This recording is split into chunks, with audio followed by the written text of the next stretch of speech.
परिचय। हम सभी के घरों में प्रतिदिन भोजन पकाया जाता है। इसके लिए हम लोग लकड़ी, गोईठा, कोयला एवं द्रवित पेट्रोलियम गैस आदि जैसे ईंधनों को जलाते हैं।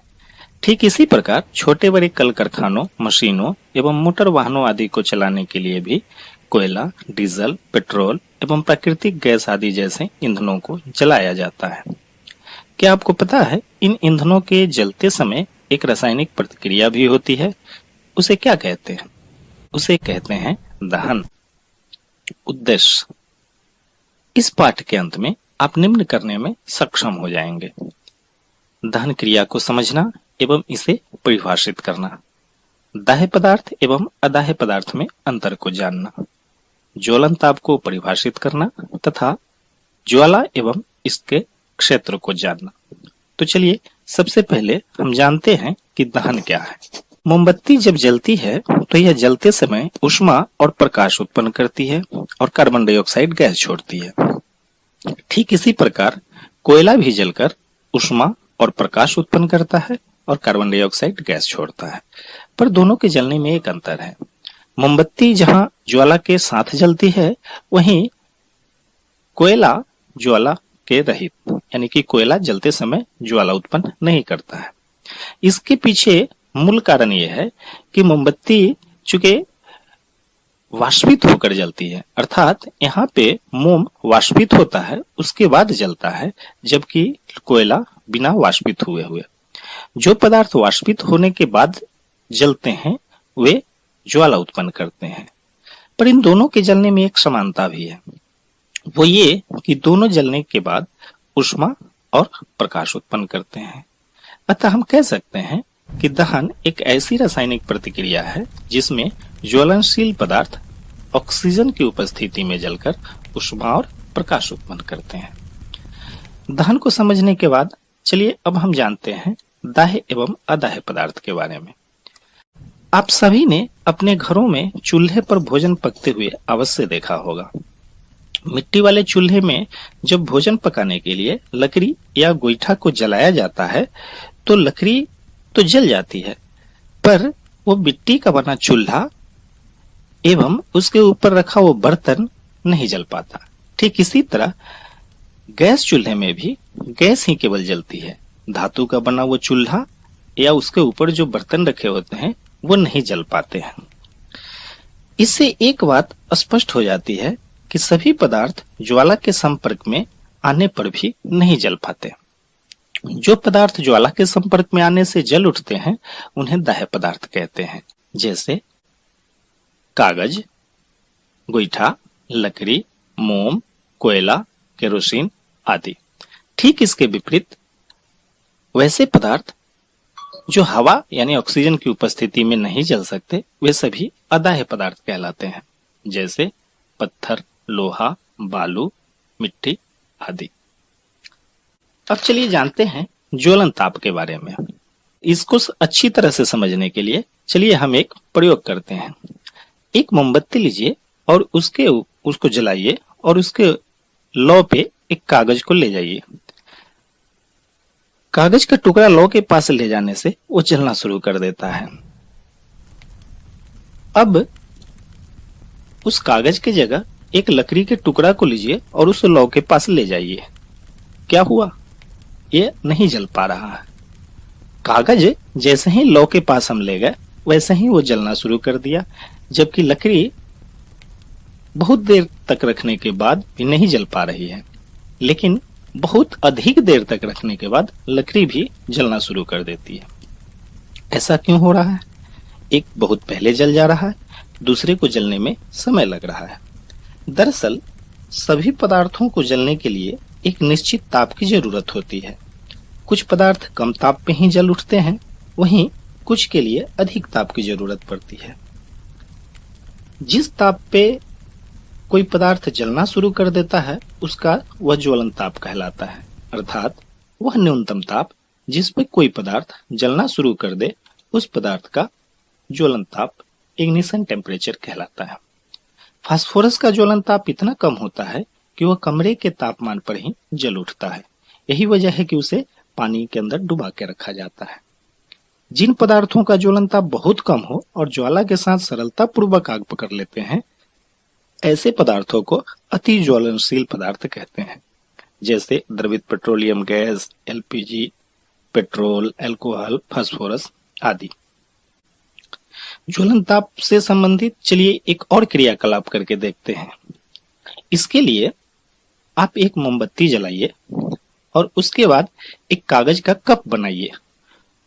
उस कप को उसमें बिना कुछ रखे हुए मोमबत्ती की लौ के पास ले जाइए। ऐसा करने से आप देखेंगे कि कागज का कप जलना शुरू कर देता है। अब ऐसा कीजिए कि पुनः एक कागज का कप फिर से बनाइए और अब की बार उसमें थोड़ा पानी डाल दीजिए और तब इसे लौ के ऊपर रखिए। अब देखते हैं क्या कि कागज का कप नहीं जल पा रहा है। ऐसा क्यों हुआ? दरअसल यहाँ पे होता यह है कि कागज को जो मोमबत्ती से ऊष्मा मिल रही है, वो ऊष्मा पानी को गर्म करने में खर्च हो जाती है। नतीजतन कागज का ताप उतना नहीं बढ़ पाता जिससे वो जल सके, यानी वो न्यूनतम ताप तक नहीं पहुंच पाता है। इससे एक बात स्पष्ट होती है कि पानी कागज के ज्वलन ताप तक पहुंचने में रुकावट पैदा करता है। आपने अक्सर देखा होगा बरसात के दिनों में लकड़ी या गोईठा या जलावन जलने में दिक्कत करते हैं, यानी कि उनको जलने में परेशानी होती है या फिर वो लेट से जलते हैं। अब आप ये समझ गए होंगे कि ऐसा क्यों होता है। इसके अलावा आसपास के घरों में या कहीं भी आग लग जाती है तो लोग पानी से उसको बुझाने का प्रयास करते हैं। शायद आप समझ गए होंगे कि ऐसा क्यों किया जाता है। तो चलिए अब और जानते हैं कि दहन के लिए और क्या क्या होना जरूरी है। इसके लिए चलिए एक प्रयोग करते हैं। एक मेज पे एक मोमबत्ती जलाइए। अब उसे एक कांच की चिमनी से ढक दीजिए। ढकने के बाद उसके ऊपर एक प्लेट रख दीजिए। क्या हुआ? जैसे ही हमने प्लेट रखा, मोमबत्ती बुझ गई। फिर इसे इसको करते हैं। अब फिर एक मोमबत्ती को जलाइए और इसे कांच की चिमनी से ढक दीजिए। अब प्लेट नहीं रखेंगे, लेकिन थोड़ी देर बाद ये भी बुझ जाती है। अब क्या? फिर से एक बार इसको दोहराते हैं। फिर मोमबत्ती जलाइए। अब इसके दोनों तरफ 2 लकड़ी के गुटके रखिए। अब इसके ऊपर कांच की चिमनी। नहीं बुझी। ऐसा करने से हम पाते हैं कि मोमबत्ती नहीं बुझ रही है। आप बता सकते हैं कि पहले वाले 2 प्रयोगों में मोमबत्ती बुझ गई। सबसे पहले जैसे ही हमने प्लेट रखा तुरंत बुझ गई। दूसरी बार हमने प्लेट नहीं रखा, फिर भी बुझ गई। और तीसरी बार हमने केवल ये किया कि नीचे 2 लकड़ी के गुटके रख दिए। अब ये बुझ ही नहीं रही है। इससे क्या निष्कर्ष निकलता है? आप बता सकते हैं? सोचिए।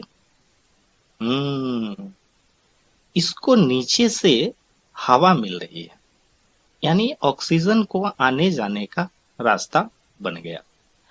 इससे एक निष्कर्ष निकल रहा है कि दहन के लिए वायु का होना अति आवश्यक है। बिना वायु या ऑक्सीजन के दहन की क्रिया नहीं हो सकती है। आपने अपने घरों में लालटेन या लैंप को देखा होगा कि उसके बत्ती के पास नीचे छोटे छोटे छिद्र बने होते हैं।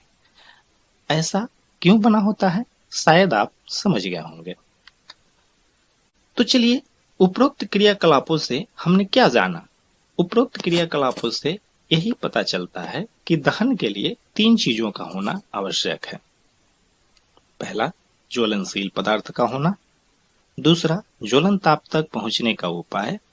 और तीसरा, हवा यानी ऑक्सीजन। चलिए इसके बाद हम जानते हैं ज्वाला के क्षेत्र के बारे में।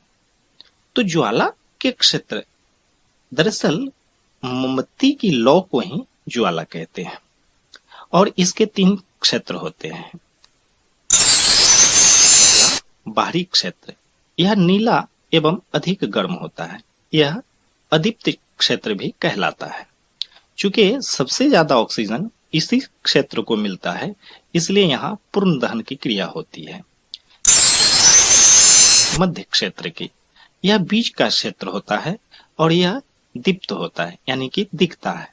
यह जो हमें मोमबत्ती का जो हमें क्षेत्र दिख रहा है वह मध्य क्षेत्र होता है।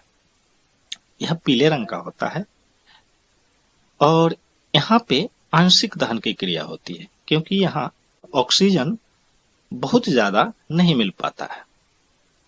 इसके बाद बारी आती है अंदर, यानी कि मध्य में बीच में जो क्षेत्र होता है वो आंतरिक क्षेत्र कहलाता है। यह काले रंग का होता है तथा बत्ती के पास होता है। यहाँ पे दहन की क्रिया नगण्य होती है, यानी कि न के बराबर होती है। चूंकि यहाँ पे ऑक्सीजन नहीं पहुंच पाता, इसलिए दहन की क्रिया नहीं हो पाती है और यह सबसे कम गर्म वाला क्षेत्र होता है। तो इस तरह हमने ज्वाला के क्षेत्र के बारे में जाना। सारांश, वह प्रक्रम जिसमें पदार्थ ऑक्सीजन से अभिक्रिया कर ऊष्मा देता है दहन कहलाता है। ऑक्सीजन की उपस्थिति में जल सकने वाले पदार्थ दाह्य पदार्थ तथा नहीं जल सकने वाले पदार्थ अदाह्य पदार्थ कहलाते हैं। वह न्यूनतम ताप जिस पर कोई पदार्थ जलना शुरू कर देता है उस पदार्थ का ज्वलन ताप कहलाता है। दहन के लिए 3 चीजों का होना आवश्यक है: ज्वलनशील पदार्थ, ज्वलन ताप तक पहुंचने के उपाय तथा हवा यानी ऑक्सीजन। ज्वाला के 3 क्षेत्र होते हैं। बाहरी क्षेत्र, यह अदीप्त एवं सबसे ज्यादा गर्म होता है तथा यहाँ पूर्ण दहन होता है। मध्य क्षेत्र, यह दीप्त एवं पीला दिखता है तथा यहाँ आंशिक दहन होता है। आंतरिक क्षेत्र, यह ज्वाला का सबसे बीच का क्षेत्र होता है तथा सबसे कम गर्म। तो बच्चों, हमने आज इस पाठ के अंतर्गत दहन एवं उससे जुड़े क्रियाकलापों के बारे में सीखा। धन्यवाद।